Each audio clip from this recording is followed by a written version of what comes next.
Waging war on corruption. Alex Jones on the GCN Radio Network.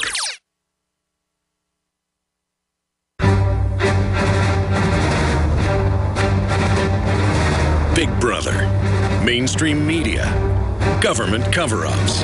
You want answers? Well, so does he. He's Alex Jones on the GCN Radio Network. And now, live from Austin, Texas, Alex Jones. We got a lot of other points we're going to be going through here today. The Dr. Edward Group are taking your calls on Ebola, giving you the latest on that and so much more. GOP set to dominate in the midterm elections coming up. Looks like they'll get the Senate and the House. Most polls show. CBS, those putting out disinfo saying shows Democrats ahead. Well, the Republicans don't deliver on liberty this time. Both parties are done, and all the numbers show that. I want to take some phone calls. The toll-free number to join us for Dr. Group is 800-259-9231. And in the interest of getting to a lot of your calls, we're going to try to move through them quick. 800-259-9231. Dr. Group, let's go to Kelly in Texas. Kelly, thanks for calling in. You're on the air. Thank you so much for taking my call, and God bless you both.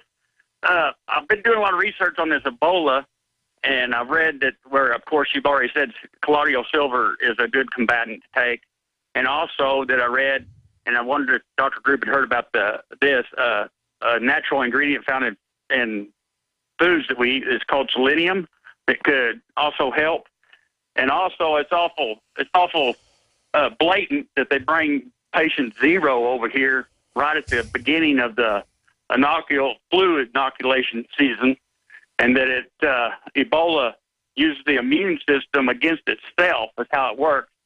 Therefore, bringing down everybody's immune system 50% that takes this flu shot. And I also wanted to ask if Alex or you, either one, heard about the shipments of colloidal silver that were sent to Africa and stopped before anybody in the United States had it, and then it was sent back 3 times and never arrived in Africa. Dr. Group, thank you, caller. A lot of great points, Kelly. Actually, I know the people that sent the silver over there, and they had already contacted some doctors in Africa to do some testing. They sent it over there. It was flagged. It was stopped by the government. It was not allowed into the country. Incredible. And I can definitely verify that story for you. I mean, because then it's something that some pharmaceutical company can't patent. Right. Even though pharmaceutical companies are on record or coming out with all their other patented silver stuff. Yeah, they can't patent it. There's no money in it. You know, it's it does, to do silver the right way, it takes a long time. And really the best form of silver is going to be produced using a high voltage AC current.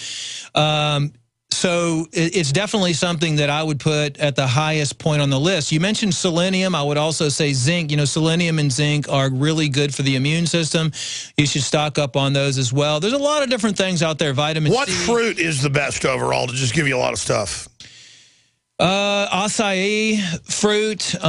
You know, I kind of look at readily available things, you know, and seasonal, but any type of live organic food that you eat, especially if it's picked really fresh off the tree, is going to do your body a lot of good. It's going to provide you with the nutrients, and it's going to provide you the enzymes and all the stuff that you need to support your immune system. So it's really more... But Big Pharma says that's not true. All we need is Big Pharma and shots every day. It's a conspiracy theory that we even need good food or even oxygen. In fact, they're now saying oxygen may not be needed, and that's a conspiracy, that all we need is GlaxoSmithKline.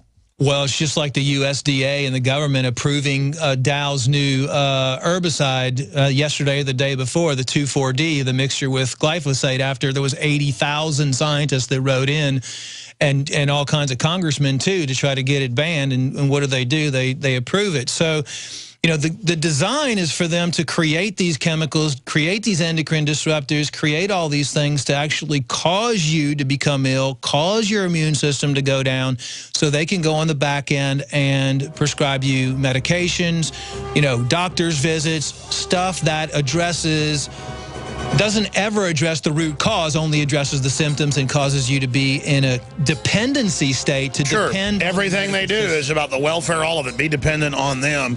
Don't teach you how to fish, but give you fish, tainted fish. We'll be right back with Dr. Group, your phone calls. Karen, Anonymous, Jay, Bridget, Peter, your calls are 3 minutes away. I'm Alex Jones. p.m. Central, that's 5 to 7 Eastern, 2 to 4 Pacific, 3 to 5 Mountain, with the live syndicated Sunday transmission. I want to take just a mass of calls in this third hour and intersperse it with some other breaking news at the bottom of the hour on a new contest we're launching to expose the Ebola threat, to expose Obama as a false deity, a false god, and to pull down and desecrate that god of political correctness. We're also going to look at angry protests, target wealthy whites, vandalize homes, burn U.S. flags, assault reporter, call for officer's death. The streets of Ferguson were literally on fire last night, and it's spread into St. Louis. Kurt Nimmo has a story on Infowars.com pointing out this could blow up big time over the weekend. We're also going to have our reporters down on the border investigating the CDC scooping up people that are ill and showing how it's wide open, because Jay Johnson says that it's not wide open. So we're going to go prove that he's a liar. Oops, he might get me. He's a big thug. I have no free speech. Yes, I do. Even if you say I don't, I'm going to exercise it. So that's all coming up. Dr. Group, we're about to go right back to the calls, but other points that you may have forgotten to make before we go to Karen and others.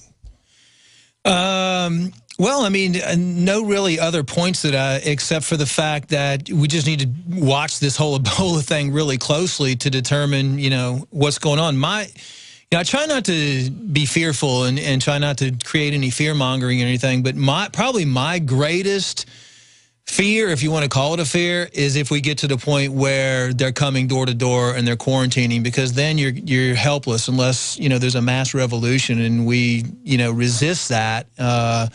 But, I mean, for them to have the ability, they already have the executive orders in place. I mean, literally, if you're showing signs of respiratory illness, they can, you know, quarantine you. Obama expanded that 3 months ago. You know, take you to wherever the local, you know, whatever the closest camp they have set up is. I mean, that's, you know, that's probably my biggest situation, because then I'm stuck. I can't do anything for myself. You know, I'm stuck in a situation away from my family where, you know, I might just have to just get out of the United States, if that's even possible. They might lock down the borders. I mean, I've had calls, you know, a lot of people call my office just saying, what do I do? I mean, am I going to even be able to get out of the United States? By the way, since you mentioned that, we haven't played this video clip. I'm going to play it and then go to phone calls. We reported the text of this 3 days ago when it first broke, but now the video is up on Infowars.com. The commanding general of Southcom, you know, the world split up into regions. Ebola outbreak in Central America could cause mass migration to the U.S. Now Southcom is in the news today saying it could be in Brazil right now. We know it's in Spain and other areas because folks are running from Africa mainly across west into the Americas. And so, boy, I tell you, that is not some good news if that is the case. Let's go ahead and play a clip of the commanding general, General John F. Kelly. Here it is. Back to the Ebola thing, I'll just tell you a story. I was down in Costa Rica a couple of weeks ago talking to our embassy personnel. One of them relayed a story to me. They were standing on the border between Costa Rica and Nicaragua, which is not really a border. I mean, it's all free flow. If you don't have the right papers, you can just, for a very small amount of money, move through the border. But there were 5 or 6 black guys that were there at the border waiting in line to pass into Nicaragua and then on the way north. And the embassy person walked over and just asked who they were. And they said, well, we're from Liberia. Been on the road about a week. And we're on the way to New York City, illegally. So they're on the network. They had flown into, I think, Trinidad, and then met up with the traffickers, and now they're on the way in. They could have made it to New York City and still be within the incubation period of Ebola. So I go back to this issue, and I've highlighted this issue in Washington, that if there's an outbreak in the Caribbean, particularly, or in Central America, it will make the 68,000 unaccompanied children, I think, look like a small problem. General, thank you for that. That is just chilling. And you see guys like him that are shooting straight, and then you compare it to the head of the CDC or Obama saying there's no big deal, everything's fine. I mean, what planet are they living on? I don't know what's going on at the World Health Organization, the National Institute of Health, the CDC, the Homeland Security, the FEMA, you know, all of them, it's just like they don't even know what the other one's doing. I mean, you know, it's just a complete nightmare. I mean, there's no organization. They're not even taking the proper steps to contain the waste products. You know, just the guy that died in the apartment. They sent the kid, one of the kids in the apartment, to school. So it was okay for him to go to school. Didn't clean the ambulance. They're not, you know, they're not wiping anything down. I mean, this guy's spraying bloody poop everywhere, vomiting blood everywhere. I'm sorry to be gross. I mean, these people just explode stuff, and it's just, oh, no big deal. Right. Yeah. I mean, I'd be surprised, Dr. Grip, if he hadn't spread it in Dallas. Yeah, I'd be surprised too. I mean, we'll see in the next couple weeks. I mean, you know, really we're going to see what's going to happen come about the 1st of December, maybe mid-November. I mean, that's going to be the telling point. Because if it starts spreading, that'll start happening the next week. It's just 21 day, but then the government will try to cover it up. The government will try to cover it up, but if, you know, we were looking at all the different vaccine trials and everything, and